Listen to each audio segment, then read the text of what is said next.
everyone, Liz Collin here, and welcome to Alpha News. And welcome to my guest, Dave Zimmer, a new policy fellow in the area of public safety and criminal justice at Center of the American Experiment. Dave, thanks so much for being here. Thank you, Liz. We wanted to have a conversation about your new role, the topics you'll tackle, and kind of get into the unprecedented crime wave many of us have been watching closely for the last couple of years across the Twin Cities. But let's start with your background a bit. You are a retired captain from Hennepin County Sheriff's Office. That's right. I grew up in the cities here, a Minneapolis kid, and went on to local law enforcement with the Sheriff's Office. I spent 33 years there, rose up through the ranks, served in virtually every position within the Sheriff's Office over those 33 years, and just retired this January.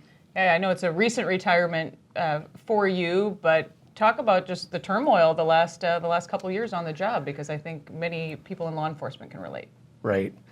Yeah, over the 33 years, I've, I guess, served through a number of cycles of law enforcement where the theme is pro-law enforcement, and certainly the last couple of years after 2020 was unprecedented in the level of anti-police sentiment out there. I will say, and I think many officers will say, it was the activist voice that people were listening to, and the general public kind of also came out of their shell, and that so we did experience a lot of that silent majority coming forward and saying thank you for what you do and offering to buy a coffee or lunch or something like that. Just a nice sentiment that way. So that was a silver lining in the whole thing, but a very frustrating period and detrimental to public safety. And kind of what has led you here today and your new role at the center. I know you had also a big job the last couple of years with some very high-profile trials that have been happening. Yes, with the Sheriff's Office, I ended my career as the division commander for court security. So I oversaw the trials involving the peace officers that were tried for use of force incidents in the past couple of years. So Mohammed Noor, Derek Chauvin, and Potter at the end there. How has that taken a toll on someone like you with all of your years of service and watching that all play out? Well, it's a good question. I'm sure it has affected me more than maybe I'm willing to acknowledge. But I think like most officers, you kind of detach yourself and you just do your job and, take some satisfaction out of that. So that's what I did.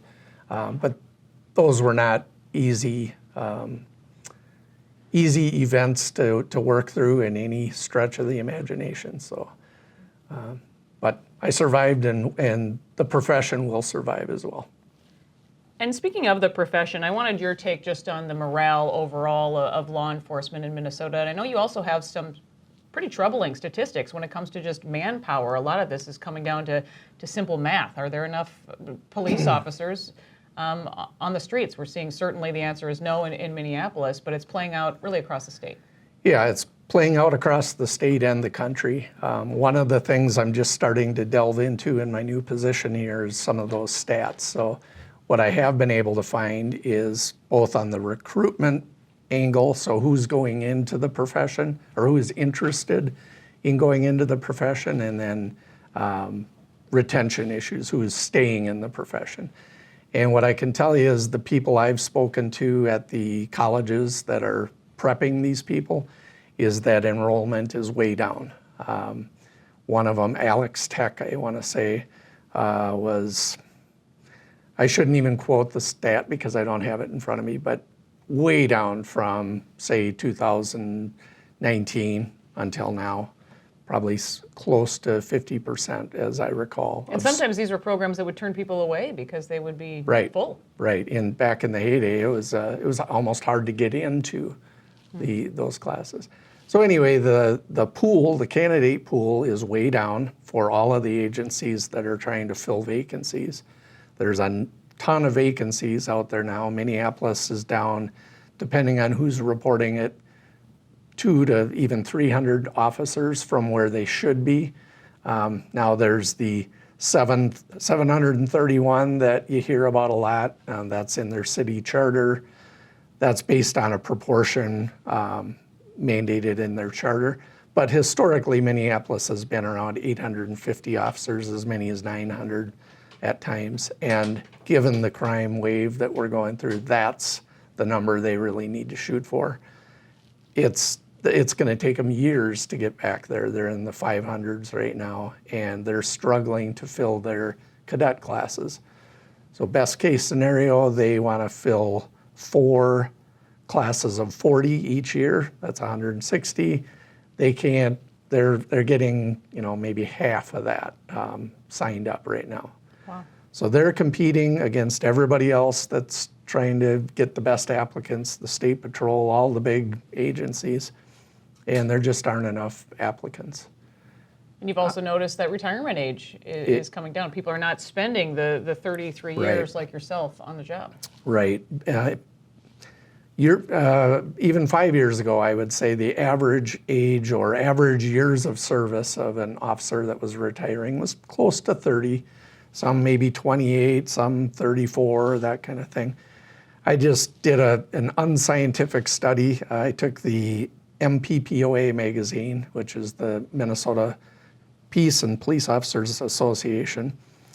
And on the back page, they always list the names of and years of service of the officers retiring. So in the spring, there was somewhere around 60 officers retiring, and the average years of service was down to 22. And we're seeing that we saw that at the sheriff's office. We saw that across the state. People just saying, I'm not going to stick my neck out for this anymore. And they decided to go on to other things at a young age. So you can easily see the connection with what's happening with hiring and keeping these people on the job with the unprecedented crime wave that so many of us, as I said, have been following closely for the last couple years. Carjackings, homicide numbers. We just did a simple story this week about a longtime bar employee who's pistol whipped on camera in the middle of the day, something that kind of seemed unimaginable just a couple years ago. And what struck me about this woman, she said, you can even know your surroundings now and you're still not safe. Right. The criminals have been emboldened over the last couple of years, and you couple that with a complete tear down or demoralization of law enforcement, where they're unfortunately in a reactive mode right now, and we need them to be in a proactive mode. And I know that's partly some of the work you guys are doing at the center is bringing a lot of this to light. But let's talk about that just overall. What are your goals for being there, and what do you think the public needs to know, needs to do to turn this around? So my goals are to advocate for public policy that is proven, good public policy. And that doesn't mean it has to be conservative or what, it just has to be effective. In public safety, oftentimes a conservative approach is the most effective. Over time it's proven out. We're living through progressive policies right now, and we're seeing the results of that. Police need a mandate, just like an elected official. They need to have that empowerment from the people and from their bosses and from the elected officials that oversee them, so that they know it's okay to go out and be proactive and do actual police work, not just take a call on the radio and respond. That has been taken away over the last couple of years, and unfortunately, for the most part, officers are reactive instead of proactive. So that's one of my goals, is just to support in any way I can, getting back to giving the police a mandate. And I guess, when you ask about what can the public do, be vocal. Be vocal with your elected officials. Be vocal with the police in a good way that, hey, we want you, we support you, we want you to be out there actively enforcing the law. And that hasn't been the message the police have been receiving. We're seeing more proactive policing, something else we talked about when it comes to these kind of Fridays and Saturdays. We see play out again and again in the Twin Cities dealing with these street racers, sliders. I know you have a son in law enforcement, which I'm sure worries you A little bit. as a dad, but especially so nowadays. But we are seeing more of these proactive, it seems, strategies to get some of this behavior to stop.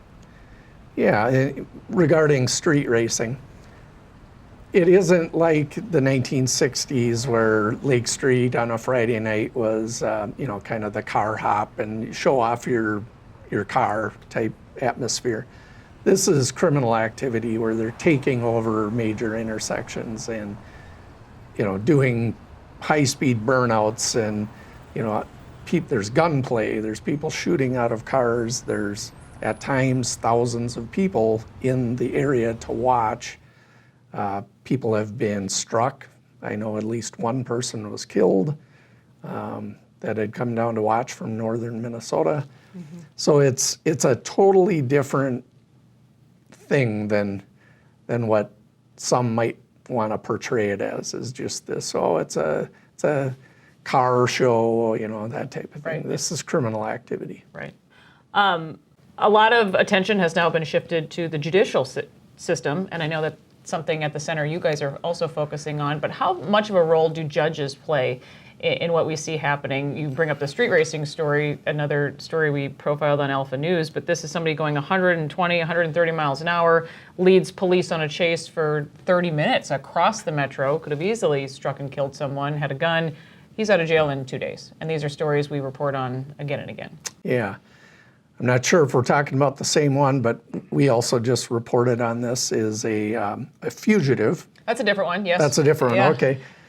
So but it's every day. A fugitive shooting at police, and this is somebody who was also deported 7 times. Right. That one to me is the perfect example of how we're not serious about crime right now. We have a fugitive from justice whose previous crime involved a gun. He had been deported 7 times by INS or ICE and is still back in our country. Police try to stop him. He shoots at a total of 3 officers 10 times. A long fleeing chase. They finally catch him, and he is given bond of $100,000, and he quickly makes that. ICE does not seek a warrant, so he's out. He has a mandate to show up to court by Zoom in July. And so if that isn't an example of somebody that needs to be in custody, I don't know what is. And if our system, whether it's ICE, whether it's the courts, whether it's probation and parole, if somebody can't find a way to keep that person in custody, we're losing the battle. But there really isn't a good system to identify in Minnesota who the problem judges are. I know that you've taken a look kind of statistically, and what is it, like a quarter of the judges downward depart? Or I mean, it's unfortunately, in Hennepin and Ramsey counties. Right. The state statistic is about 13% of the judges on every case they sentence, they depart downward about 13% of the time. In Hennepin and Ramsey County, judges are departing downward on what they're supposed to sentence a convicted person at by 20 and 25% respectively. So that's another area that I hope to make an impact on, is identifying those cases and making it known and holding judges accountable.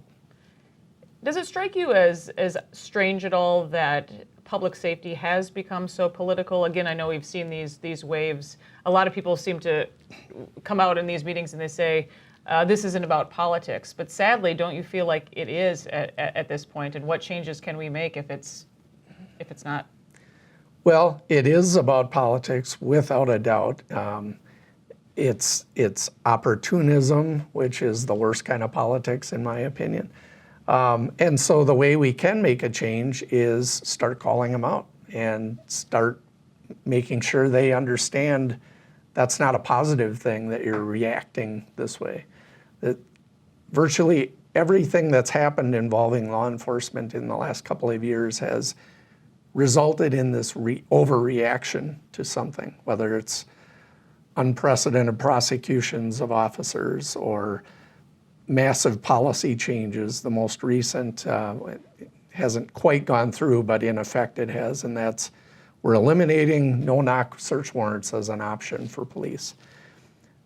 It sounds good. I can tell you from experience as a tactical commander, to have that option taken off the table, I hate to say it, but if it remains in place indefinitely, it will result in an officer somewhere down the road paying a price. Seems you do have your work cut out for you.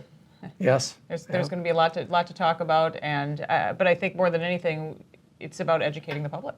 Right, educating the public and having them help us hold our elected officials accountable.